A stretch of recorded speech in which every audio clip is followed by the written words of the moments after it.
How to make money as a teen without a job. I am so excited about this one because I will teach you to never pay an allowance. And you kids out there, you don't ever want an allowance. And I'm going to teach you kids how to have an unlimited monthly income if you so want it. So get a pen and paper. We have a lot to talk about, and this one's really fun.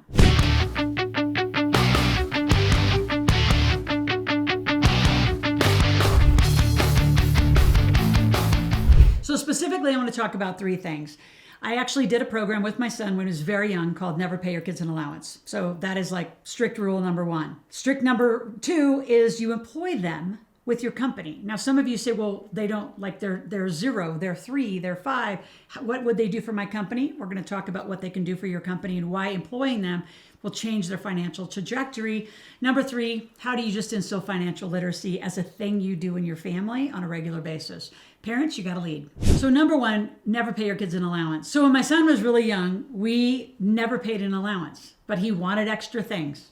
So he and I just created this cool program. It's in my book, MakeYourKidsMillionaires.com, and so you can check out the whole program. But here's the gist of never pay your kids an allowance. First of all, an allowance is what? It's a stock sum of money based on what tasks. So what are you really teaching your kid when you just pay them $5, $10, $20 a week or a month? They don't have to do a lot. There's no associated task. So you're teaching them to be an employee. So never pay them an allowance means that you are going to have them have to negotiate. So here's how it works. There's home chores. Just because you live here, you have stuff you have to do. Welcome to the family. Then how much money do you want to make? And as a little kid, if they can make $10, $20 a month, they are excited. As they get older and teenagers, some of them, mine, very aggressive. They want to make thousands a month. They want to jam. They want to go for it, and they don't want a job. So what you do, and inside my Never Pay Your Kids an Allowance program, you just start with a whiteboard and just say, all right, well, what kind of tasks could you do?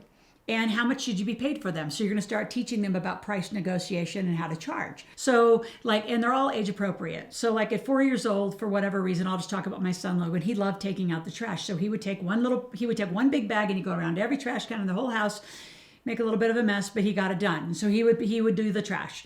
And then he loved actually doing extra things with the dishes. He loved cleaning the garage. So there were a lot of little things. Now, did he do it really well at 4 and 5? No, you're out there with them, but they know that they're like doing their task. And then it has to be age appropriate. So it has to be price appropriate. So what is that charge, right? Is that $5? Is that $10? It's all negotiable, which is fun. It makes that part really fun. You make them now go to the internet, check out what do other people make that do those same tasks. As they grow later, 8, 9, 10 is when they really get it. And as a teenager, beware. Like you've just created an amazing entrepreneur. So as they become older, you can get them to do whatever task you can. I mean, mine worked inside my company. Logan would come over. He would go to the grocery store to get smoothies. So in the afternoon at our big table, we had a huge conference center. He would make smoothies for everyone, and he would sell them for $3 to $5, depending on how big the smoothie was. My daughter would make these little like wallets for everybody that was just dollar size, and she'd customize little wallets. I don't know, whatever else they want to do. Rake leaves, shovel snow, wash cars. That became a big one. My son loved detailing cars and washing cars. So is washing a car worth more than, say, organizing a closet? But he wasn't really liking to do that, but just using that as an example. Or raking leaves. Well, he actually negotiated that detailing a car, typically someone would get $350 to detail a car. So he wasn't getting $350, but he got up there in price depending on how detailed he got into the car.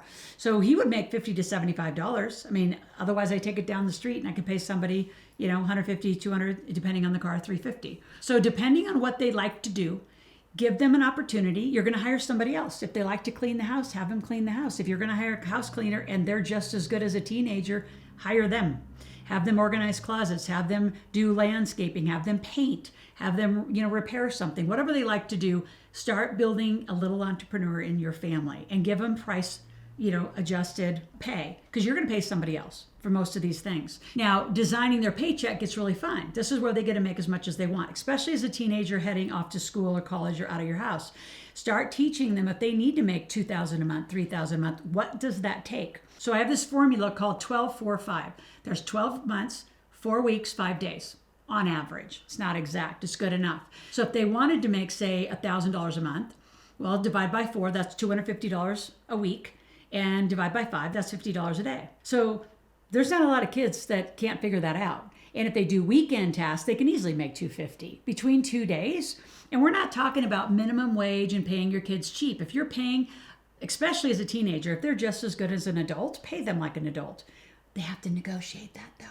The other things that I bring into Never Pay Your Kids an Allowance is insurance and cost of goods. So I brought cost of goods in around 8, 9, 10 years old. That was a shock. So Logan was used to getting all his smoothie money, and then one day he learned cost of goods. So he kept the receipt, and he learned what the receipt was. He was pretty young. And I said, so all of these things, strawberries, ice, yogurt, juice, of the money you made, I get paid back first, and you get to keep the profit. That was like a revolutionary problem. So nice lesson. So that's a fun one you can add in. And again, parents, you got to lead this. And if you're out there and say, I'm too busy to lead them, you're going to, what's their choice? Financial illiteracy? Like you can do this together. You're going to be shocked how much you can learn by doing this together as fun in the family. The other fun one that I want to talk about though is insurance. So I have raised very athletic kids. So they got injured. And if they negotiated insurance, which means I would keep a small little percent, then they would still get what they negotiated for their monthly fee. So if they negotiated, they wanted $300 and they got hurt and I kept $30 for insurance. They got $270, I kept $30. Because I'm the insurance company for them, they would still get their $270 if they were injured, because that's what insurance does. So as they get older, you're going to teach them real life experience. You can tell I love this program. I love helping kids make money. By the way, I'll give you a little tip, especially more to you girls out there that babysit.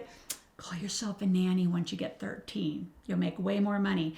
The difference between a babysitter and a nanny is probably about $10 an hour. So that's a good tip.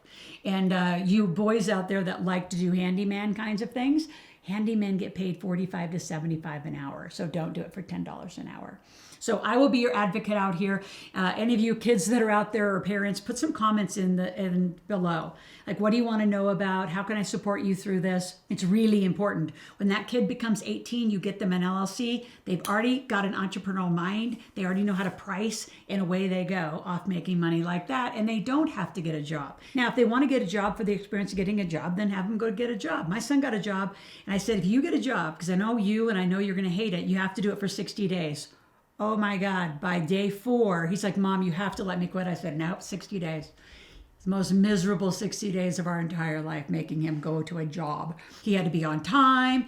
And if he was so aware, like you're going to notice, your children will start noticing what things need to be, like inventories were off in the store. People weren't pricing right. Like it wasn't stocked right. He's like, Mom, it's a complete mess in there. I need to run the whole thing. I said, I know, 60 days. It was the most grueling countdown. So my point in sharing that, it's responsibility and consequence. If you're not going to raise a spoiled brat, you got to have some consequences in their decisions. If they choose to do something, make them follow through. You aren't going to raise quitters. Can't do that if you're going to become financially literate and wealthy. There's no quitting in this game, right? You can modify, you can shift, cannot quit. So another thing that I need you to do, which is a little bit different, is you as the entrepreneur, you need to employ your kids.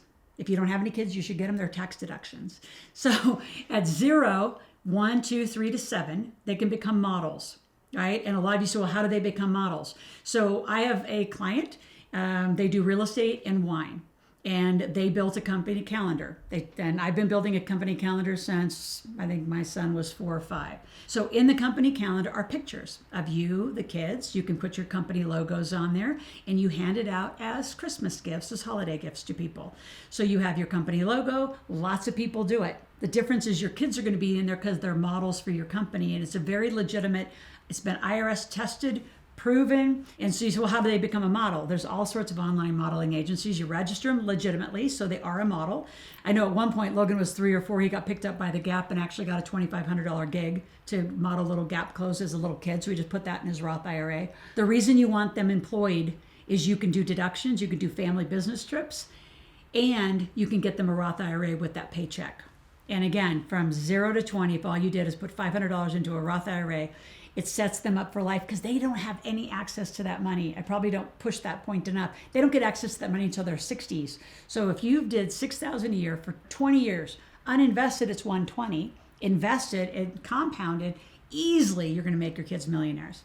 So there's only a few strategies you need to learn to actually rock this. So again, if you haven't subscribed, hit the bell so you get notifications every morning. I want to be with you 10 to 12 minutes. That includes you teenagers that are out there listening, and it helps hold mom and dad accountable that they're watching too, and have a conversation at the dinner table about what you're learning every day. Now, as far as financial independence, I've given you several techniques. You can be employed by the company. Most of that money is going to fund your Roth. You're going to never pay an allowance. You're going to negotiate for tasks. I'm investing in a bank. We're going to call those tasks gigs. And with the gigs, you're going to be paid through this banking system. Never has been developed before. So coming out in the summer of 2022, stay tuned for that. But in the meantime, go get my book, makeyourkidsmillionaires.com, and thoroughly read it. Don't get backed up because you aren't a millionaire. Do it together. Read the first 3 chapters with your children. And then if you're older, take the 0 to 5 chapter and just go through it quickly and say, did I do all those things? And give yourself a checklist and get caught up. It'll give you the best financial base you will ever have, and you won't lose your money when you get it set properly. And by the way, you can always go over to my store and grab my game, The Millionaire Maker. Anybody 8 and older can play it. Put the game with Monopoly at your kitchen table. Don't take it down for a month. You'll be shocked how your family's going to change in this financial conversation. Your kids aren't freaked out about money. You are. Talk to you tomorrow.